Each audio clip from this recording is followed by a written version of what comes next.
Vocês devem ter visto o mercado de prata despencar 2 semanas atrás. Foi um problema, provavelmente, de cash flow de grandes bancos que não tinham dinheiro para pagar os contratos que eles tinham vendido, né? Porque a prata disparou, né? O ouro e a prata. Então, o que se criou é uma miragem. E esses caras continuam tentando vender o oásis no meio do deserto, entendeu? Criando todo tipo de narrativa, né? Sendo que eles não conseguem entregar o que um investidor americano ou um investidor mundial quer, que é o lucro. Eles não conseguem entregar de jeito nenhum. Então, isso é característico, né? Se você for ver o múltiplo do valor das empresas em comparação com o que eles entregam de lucro, né? É recorde na história do mercado de ações. É maior do que da crise de 29, maior do que da crise de 2007. E o que nós estamos vendo é que, a qualquer momento, quando um dos grandes players aí perder a confiança nessas empresas, é um dominó, é um troço despenca na hora, né? E infelizmente, muito pouca gente abre a boca para falar, porque tem muito medo do poder dessas empresas, né? Nos Estados Unidos, os jornalistas são perseguidos, né? Quem escreve livros sobre o tema, que se o tópico for negativo em relação à indústria, tem um sério problema para sobreviver por lá, né? Então, existe toda uma confluência de fatores que geram a sensação de que nós estamos vivendo a maior bolha financeira da história e que ela pode romper a qualquer momento, né? Lênio? O que Lênio quer está nos saber? ouvindo? Você tem uma visão também que não é otimista sobre inteligência artificial, mas ela está aí, está presente. Você imagina que é possível conviver, vamos dizer assim, de uma maneira pacífica e inteligente com a inteligência artificial? O problema são os limites, né? Há um problema maior nisso, que é um problema filosófico, né?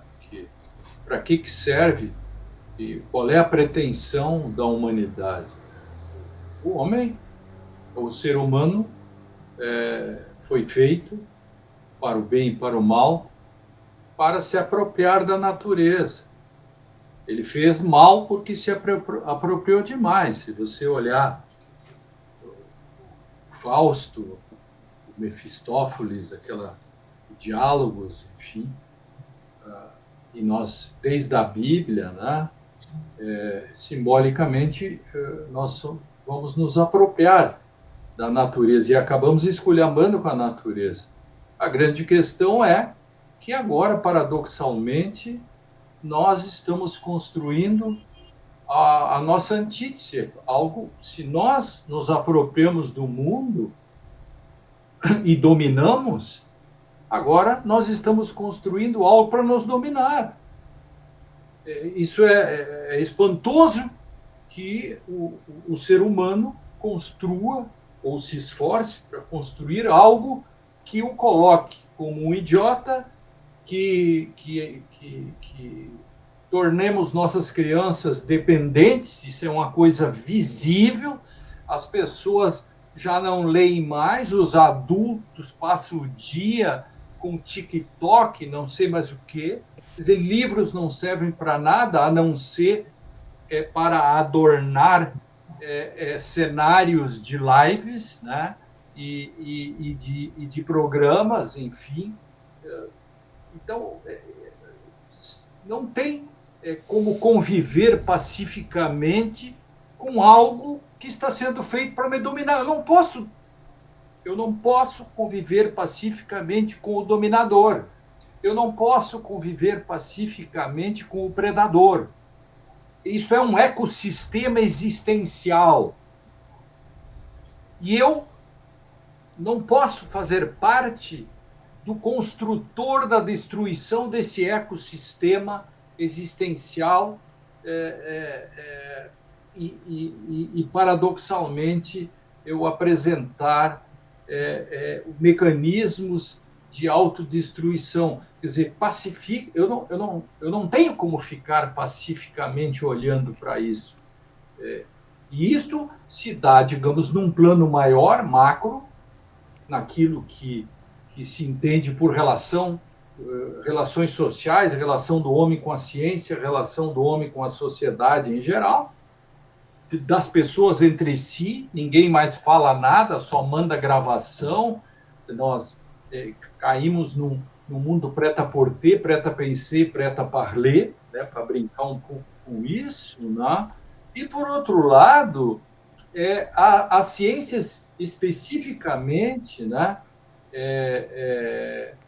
como direito, uma área do conhecimento como direito, ou outras, que são as que mais sofrem, na medida em que você já não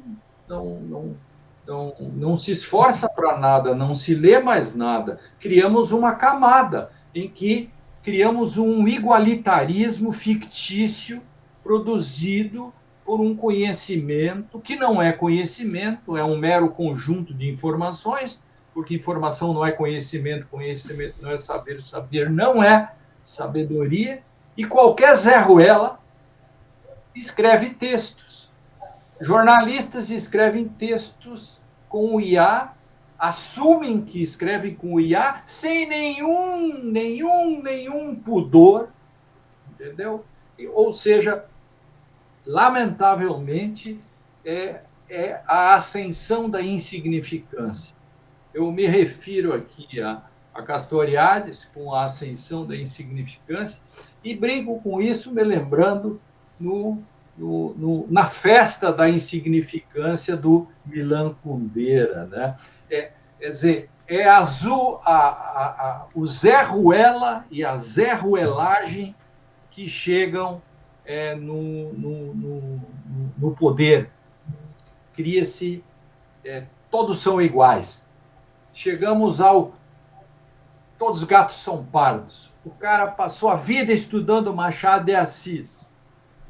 Chega um Zé Ruela e faz um texto sobre Machado de Assis. E ainda chegará alguém e dirá: maravilhoso texto. O cara nunca abriu Machado de Assis. Se nós conseguirmos explicar isso, poderemos sair dessa armadilha. Mas eu não vejo condições da gente explicar isso. Na realidade, complementando essa ideia, tem uma frase que eu acho que sumariza tudo isso. A atual encarnação da IA nada mais é do que uma ferramenta de automação, dominação e controle. Basicamente, eu estudo esse tópico desde o meu doutorado, desde os anos 80. Inclusive, no começo dos anos 80, o movimento dos sistemas especialistas, expert systems, dizia que ia substituir os médicos, esse era o Marvin Minsky, do MIT, que basicamente sepultou as redes neurais que são usadas hoje por quase 30 anos lá no MIT.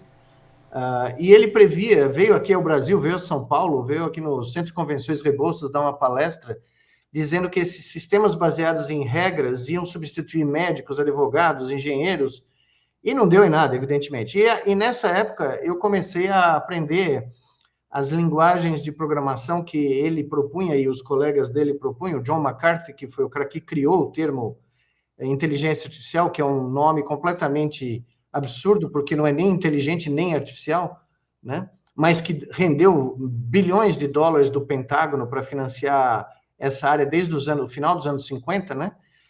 Desde aquela época ficou claro que, à medida que a área foi se desenvolvendo, e como os expert systems falharam e foram abandonados, levaram um prejuízo para o Japão gigantesco.